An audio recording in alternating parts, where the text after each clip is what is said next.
Okay, the workshop is coming along quite nicely and I'm this close to being able to start making some furniture and sort of getting into what I really like.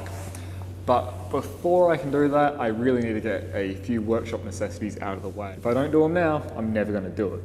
So what we're going to be tackling in this video is making a permanent outfeed table for our table saw here. And yes, I know what you're thinking, and thank you. It is a very nice couch. I don't kid anyone, I'm pretty lazy when it comes to putting things away. I always just leave it on the nearest counter. So for my outfeed table, I want to sort of make sure that that doesn't become an issue. So I don't want to make it too big. In fact, I'm only going to be making it about 500 or 600 millimeters wide.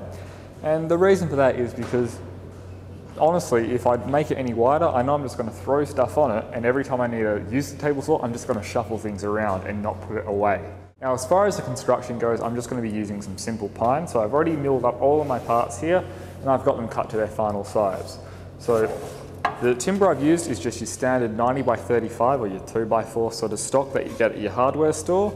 And to prepare it, all I did was send it over the jointer a few times on one of the edges to make sure that it was nice and straight. Once I had all of the edges flattened, I took it over to the table saw here, set up a couple of roller stands, and I cut them all to a uniform width of about 85 millimeters. Now, there wasn't any face joining here. I don't care if they've got a bit of bowing or a bit of twist in there. All I really cared about was making sure they're the same width, because when I come to do my joinery with the Festool Domino, that could cause a few problems down the line. Okay, so as you can see, I've already got all of the parts laid out here. So I've got my 4 legs. So I've cut these down at the miter saw to be 900 millimeters long, so just slightly lower than my actual table saw itself. I've got these 4 long pieces here, which are my upper aprons, the long aprons and the long stretches. And these 4 parts here are the short aprons and short stretches. Because our MDF top sits inside of the frame and not on top of the frame like you might expect in a lot of tables, what we have to do is cut a recess or a rebate which will house that MDF in all of our aprons. To cut these rebates, we've got the blade set, so it's cutting 18 millimeters deep, so that's the same thickness as our MDF top. And our fence is set so it's 15 millimeters away from the blade on this side of the tooth, so on the outer edge.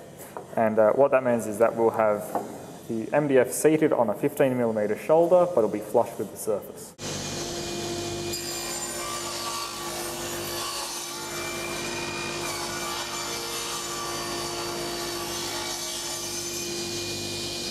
Okay, and for the second pass, we just reverse those numbers. So the fence is now going to be 18 millimeters away from the blade, and the depth of cut is going to be 15 millimeters.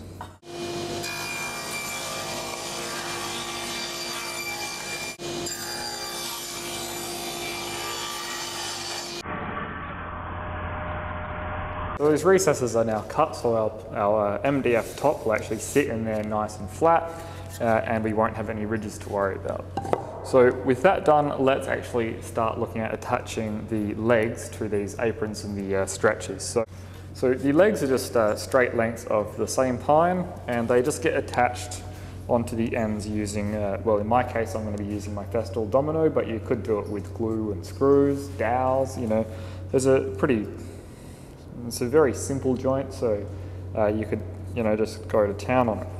So on the long aprons and long stretches, we continue with the long sort of theme. So we use the wide face of our legs. So that will go like that. And for the short stretches, they just get plumbed in so they're 90 degrees.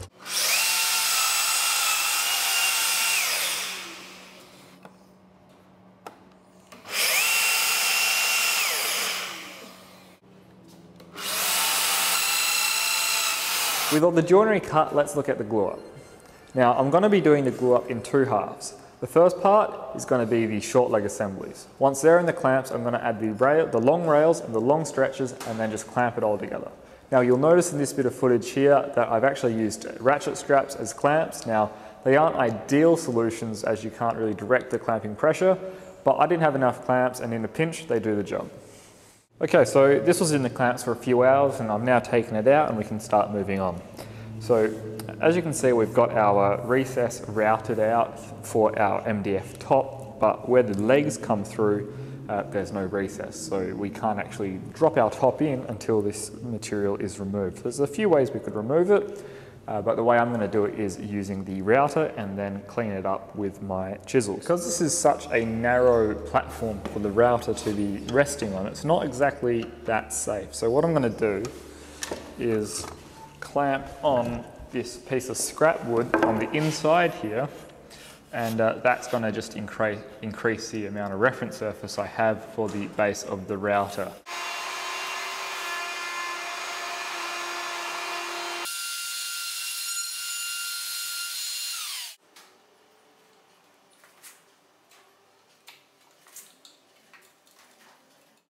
Okay, so I forgot to press the record button when I was cutting the MDF panel to fit the frame. Now, all's not lost, because I did record me walking to the frame with the MDF panel. Okay, so this is the MDF top, and it's fitting everywhere but in this corner, and it's a bit of a pain, but all I'm going to do is with my sort of shoulder plane, come in and remove however much material I need to remove until it fits.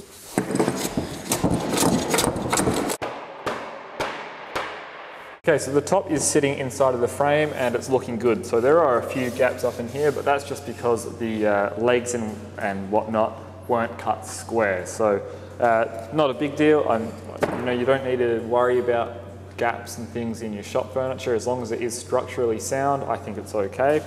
But because it would potentially turn into a bit of a dust catch, I will fill it with a little bit of putty, but we'll do that later. So it's sitting in here nicely. The rails here, or the aprons, have a bit of a bow, so we need to sort of clamp them in to make sure it's sitting nice and flush. And the other thing we need to do is just secure it with screws.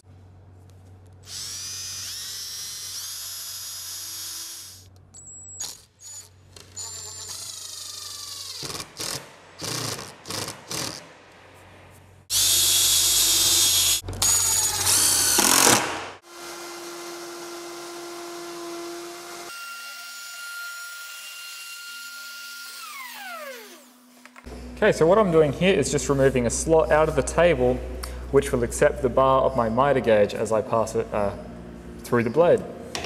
Okay, so I finished off this table by rounding over all the sharp edges using some 80 grit sandpaper, and that's just so I don't get splinters or whatnot when I sort of walk past the table.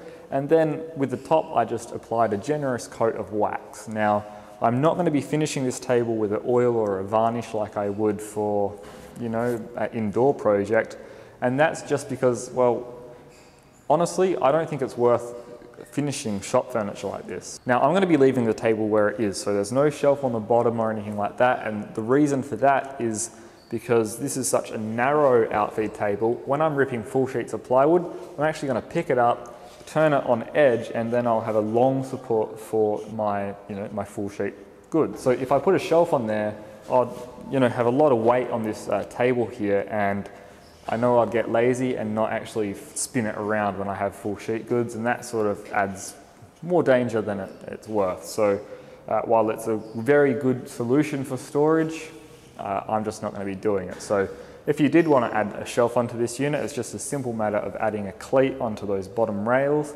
and then dropping in a plywood or MDF base.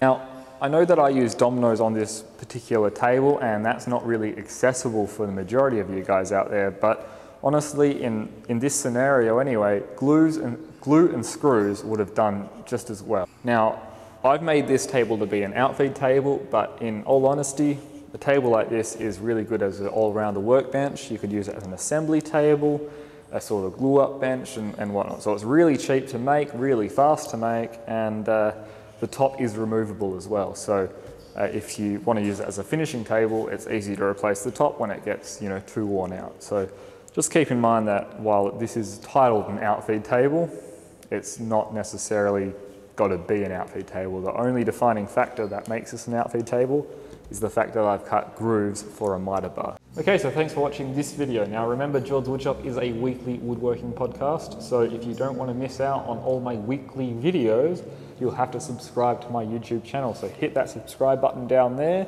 and you'll be notified of all my new videos. Now I'm also on Facebook and Google+, so the links are in the description below. So head over to facebook.com/GeorgeWoodshop or Google+/GeorgeWoodshop, whatever it is, and like those pages, because after all, social networking is the future. Now, lastly, I've also got a web page, so head over to georgewoodshop.com and check that out, because there's a few things that go up there. There's articles, pictures, and things like that as well. So thanks for watching, and I'll see you next time.